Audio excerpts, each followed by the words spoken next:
Hello everyone, welcome to I exam भी। दोस्तों मेरा नाम है कैलाश तिवारी, एक्सएफ यूनियन बैंक ऑफ इंडिया। दोस्तों अपने आज की इस वीडियो में हम डिस्कस करने वाले हैं agriculture current affairs of the month April 2022। Specifically April month हमारे लिए इंपॉर्टेंट भी था क्योंकि तब पार्लियामेंट सेशन में थी, बजट सेशन के बाद में। तो जो मिनिस्टर्स होते हैं वो वेरियस क्वेश्चंस पे स्पेसिफिकली टू द स्कीम्स और जितना भी डेटा या अपडेशन होता है वो सारी चीजें वो बताते हैं। तो जब पार्लियामेंट में होती है तो वो एक सबसे अच्छा सोर्स होता है करंट अफेयर्स को पढ़ने का related to the any sector और मिनिस्ट्री। देन हालांकि ये अप्रैल मंथ की न्यूज नहीं है, ये मई मंथ की न्यूज है, but again it is important, so मैं आपके लिए लेकर आया हूँ वर्ल्ड फूड प्राइस जो कि 5 मई 2022 को अनाउंस किया गया फॉर द ईयर 2022। तो ये एक टाइप से आप ऐसे समझ सकते हैं कि नोबेल प्राइज की कोई कैटेगरी क्योंकि एग्रीकल्चर में नहीं है, तो ये सिमिलर अवार्ड है नोबेल प्राइज की तरह, वर्ल्ड फूड प्राइज जो कि एग्रीकल्चर के फील्ड में दिया जाता है। इसमें ये यहाँ पे बेसिकली दिया जाता है अलोंग विद द यूएस $250,000। ये इसमें प्राइज मनी है, इसके साथ ये दिया जाता है। अगर आप देखेंगे तो इसमें जो डिपिक्शन है, दिस इज द स्फीयर जो कि हमें हमारी वर्ल्ड को या फिर अर्थ को रिप्रेजेंट कर रहा है, और इसके बीच में जो ये sign, it is a sign of leaf जो कि फूड को सिंबोलाइज कर रहा है। इसके अलावा ये बाउल है जो कि हमें बता रहा है कि हमें अपनी पूरी पॉपुलेशन को फीड करना है। So basically to ensure this thing, ये वर्ल्ड फूड प्राइज का सिंबल है। देन इस बार 2022 को जो 5 मई 2022 को अनाउंस किया गया कि इन द ईयर 2022 इस अवार्ड को दिया जाएगा डॉक्टर सिंथिया रोजनविक को। सो ये यूनाइटेड स्टेट से हैं एंड स्पेसिफिकली जो इनका वर्क है वो क्लाइमेट एंड फूड सिस्टम्स के लिए है। इनका कंट्रीब्यूशन और understanding and predicting the impacts of interaction between climate and food system पे, इस चीज के लिए इनको वर्ल्ड फूड प्राइज से सम्मानित किया गया। तो बेसिकली अगर आप आज के टाइम पे देखेंगे, 1960s में हमारी प्रायोरिटीज डिफरेंट थी। तब हमारे लिए जो एम था, वो ऑब्जेक्टिव हमारे पास था कि हमें जो पॉपुलेशन है उसको फीड कराना है, फूड में सेल्फ सफिशिएंसी लेके आनी है। आज के टाइम पे जहां पे सभी कंट्रीज में लगभग फूड सेल्फ सफिशिएंसी है, तो हमारे पास जो टारगेट है वो है कि सस्टेनेबिलिटी हमारा मेन कंसर्न है और उसके साथ साथ क्लाइमेट चेंज को कंट्रोल करना। तो अगर आप देखेंगे जितने भी आज के टाइम पे प्राइस दिए जाते हैं वो बेसिकली जो कंसर्न होते हैं सस्टेनेबिलिटी और क्लाइमेट चेंज से। तो यहाँ पे भी climate change and food system था। अगर आप इससे पहले देखेंगे लास्ट ईयर शकुंतला हरक सिंह थिलस्टेट को दिया गया था। अगेन जो इनका टॉपिक था वो भी एक्वाकल्चर एंड फूड सिस्टम था। इससे पहले अगर आप देखेंगे डॉक्टर रतन लाल जी को दिया गया था। He was from India but वो यूएस में रहते हैं। तो इनका भी सॉइल सेंट्रिक अप्रोच थी, फिर basically to conserve the natural resources and mitigate the climate change. तो बेसिकली आज के टाइम पे जो अप्रोच है या फिर हम जो कह सकते हैं ना, करंट में जो थीम है वो सस्टेनेबिलिटी ही है। ये आपको हर जगह से समझ आएगा, चाहे आप बजट पढ़ेंगे तब भी आप देखेंगे सस्टेनेबिलिटी की बात की जाती है। कोई भी अवार्ड प्राइज डे वगैरह सेलिब्रेशन होता है तो उसमें भी सस्टेनेबिलिटी क्लाइमेट चेंज को एड्रेस किया जाता है। सो जस्ट एक क्विक व्यू हम देखेंगे यहाँ पे कि अभी तक वर्ल्ड फूड प्राइज क्योंकि 1987 से शुरू हुए थे, कितने इंडिया के अवार्डीज हैं। तो सबसे पहले जो 1987 में फर्स्ट फूड प्राइज मिला था वो डॉक्टर एम एस स्वामीनाथन को मिला था। देन थर्ड प्राइज 1989 में डॉक्टर वर्गीस कुरियन को, देन 1994 में डॉक्टर मोहम्मद यूनुस को, although he is from the Bangladesh, but मैंने आपको यहाँ पे ये इसलिए मेंशन किया है, इनका जो कंसेप्ट था जिसके लिए इनको दिया गया वो माइक्रो फाइनेंस का था, और जो आज के टाइम पे बहुत बेसिस है, बहुत बड़ा एक बेसिस है एसएचजी फॉर्मेशन में।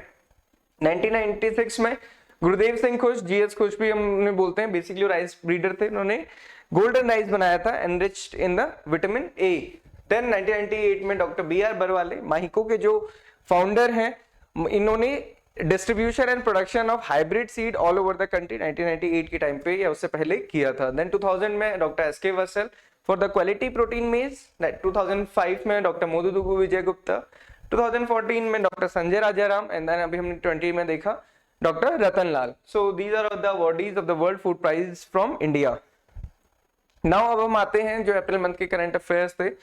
तो यहाँ पे हम शुरुआत करेंगे ई गोपाला पोर्टल से। तो ये आप सभी के लिए क्वेश्चन है कि जो ई गोपाला पोर्टल है इसका यूज किस चीज के लिए होता है, बेसिक और जो प्राइमरी यूज है ई गोपाला ऐप को लॉन्च करने का वो क्या है, आपको कमेंट बॉक्स पे लिख के बताना है। आप बता सकते हैं आपको जो भी लगता है, या फिर आपने अगर पढ़ा है तो फिर तो वो काफी सही आंसर रहेगा। ये 2020 में लॉन्च किया था, 12 लैंग्वेजेस में है।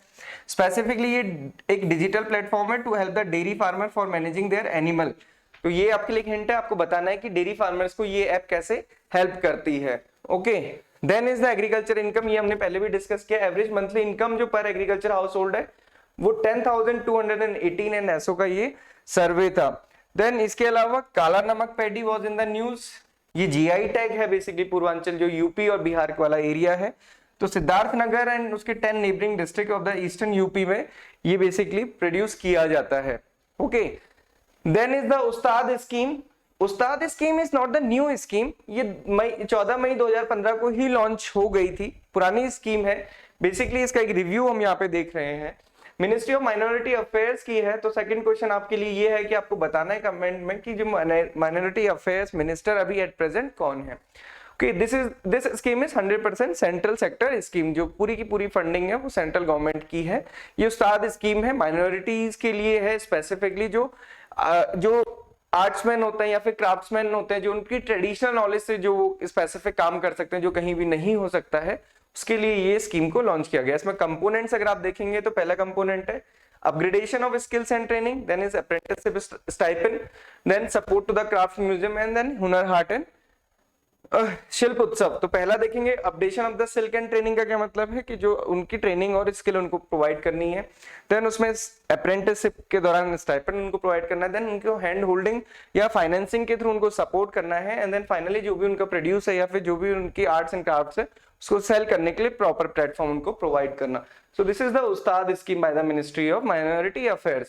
देन एग्रीकल्चर फेयर आईसीआर द्वारा ऑर्गेनाइज किया गया था, तकनीकी ज्ञान से आत्मनिर्भर किसान, ये इसकी थीम थी। अगर आप आज के टाइम पे देखेंगे तो दो चीजें हमारे लिए इंपॉर्टेंट होती हैं, एक तो है सस्टेनेबिलिटी जिसको हमने पहले डिस्कस किया, दूसरा है टेक्नोलॉजी, है ना। सस्टेनेबिलिटी और टेक्नोलॉजी ये दोनों चीजें हमें ध्यान में रखनी है। 5 सब थीम थी, और जो 5 सब थीम थी उसमें बेसिकली यही सारी चीज थी, precision farming and control condition farming, इसके अलावा हाइड्रोपोनिक्स एंड एरोपोनिक्स, ये इसके बेसिकली 5 कंपोनेंट्स यहाँ पे मेंशन किए गए थे एग्रीकल्चर फेयर में। देन न्यू वेराइटीज डेवलप की गई हैं 2014 से अभी तक 1956।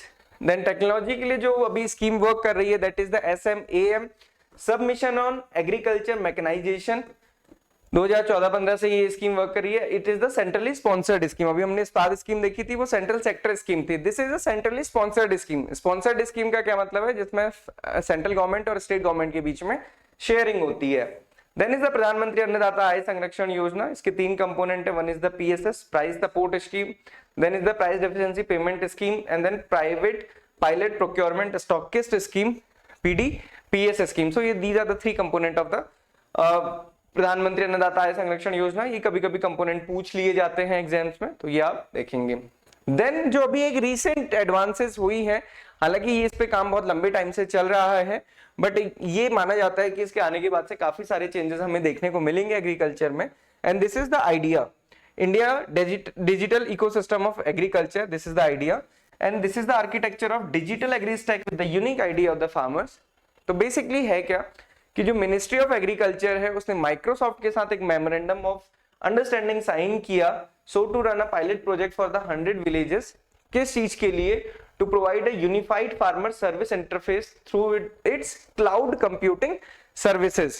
आप जस्ट एक एग्जांपल के थ्रू समझ सकते हैं इसको, जैसे आज के टाइम पे जोमेटो है, जोमेटो में जितने भी रेस्टोरेंट्स हैं, फूड सेलर हैं वो एक जगह है, जितने भी परचेज हैं या फिर जो भी बायर हैं वो एक जगह पे है, और जो तीसरा सेगमेंट है उसमें जो ट्रांसपोर्ट कर रहा है, किसी को किसी दूसरे को कॉल नहीं करना होता, बट ये सारा मैनेज कौन कर रहा होता है, वो एक टेक्निकल टीम मैनेज कर रही है या फिर वो सॉफ्टवेयर उसको मैनेज कर रहा है।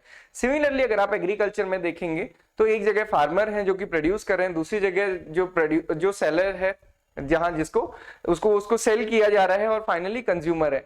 तो इन तीनों को यूज करना, या फिर फार्मर अपने लिए जो चीजें यूज करता है टेक्नोलॉजी या फिर production technology during the farming activities, वो सारी चीजें एक ऐप के थ्रू से कंट्रोल हो जाए या फिर टेक्नोलॉजीज के थ्रू कंट्रोल हो जाए, इसके लिए ये पूरा का पूरा डेटाबेस बनाया जा रहा है। इसका यूज न सिर्फ गवर्नमेंट कर पाएगी बल्कि जो एग्रीप्रेन्योर्स हैं वो भी इसको कर पाएंगे।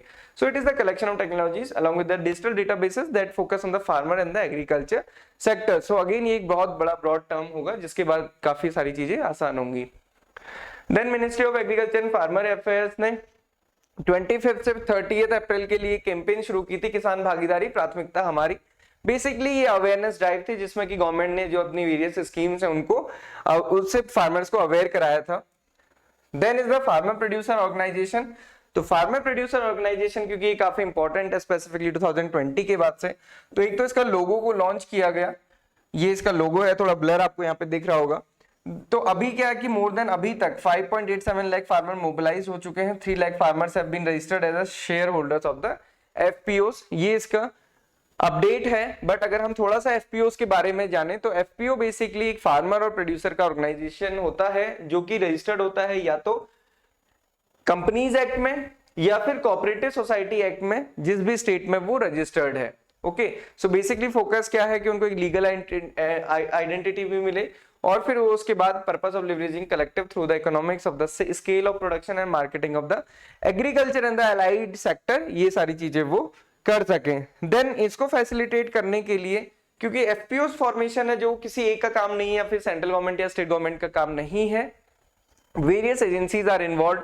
नाबार्ड का आज के टाइम पे आप प्राइम वर्क देखेंगे तो वो क्रिएशन ऑफ एफपीओज ही है, इससे पहले एसएचजी फॉर्मेशन पे था, अभी एफपीओ फॉर्मेशन में। इसके अलावा नेफेड है, एसएफएसी है, वेरियस मिनिस्ट्रीज हैं, वेरियस डिपार्टमेंट्स हैं, वो सभी इस पे वर्क कर रहे हैं। इसके अलावा SFAC small farmer agri business consortium, ये नाम आपने पहले भी सुना होगा ई-नेम में, क्योंकि ई-नेम को यही कंट्रोल करता है, सो ये भी सपोर्ट कर रहा है for the creation of FPOs. तो बेसिकली 2020 में 29 फरवरी 2020 को चित्रकूट से प्राइम मिनिस्टर नरेंद्र मोदी जी ने ये स्कीम को लॉन्च किया था, formation and promotion of 10,000 farmer producer organisation. एम क्या था कि 10,000 फार्मर प्रोड्यूसर ऑर्गेनाइजेशंस बनाने हैं टिल 2027 एंड 28, ये टारगेट लेके ये शुरू किया गया। Again this is a central sector scheme, इससे पहले हम भी हमने डिस्कस किया था, जो उस्ताद स्कीम थी वो भी सेंट्रल सेक्टर स्कीम थी।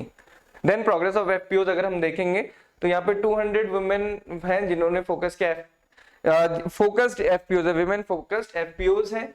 इसके अलावा यहाँ पे देखेंगे तो 481 एफपीओज रजिस्टर्ड हैं जो ट्राइबल डिस्ट्रिक्ट्स में है स्पेसिफिकली। तो ये कुछ इंपॉर्टेंट चीजें थी regarding the FPOs, and this is all about the April month agriculture current affair, जो कि आपके वेरियस एग्जामिनेशन, चाहे आप नाबार्ड की प्रिपरेशन कर रहे हैं, एएफओ की प्रिपरेशन, आईसीआर एग्जामिनेशन या किसी भी एग्रीकल्चर एग्जामिनेशन की प्रिपरेशन कर रहे हैं जहां पे एग्रीकल्चर रिलेटेड या तो स्कीम्स या फिर करंट अफेयर्स पूछा जाता है, वहां के लिए ये इंपॉर्टेंट है।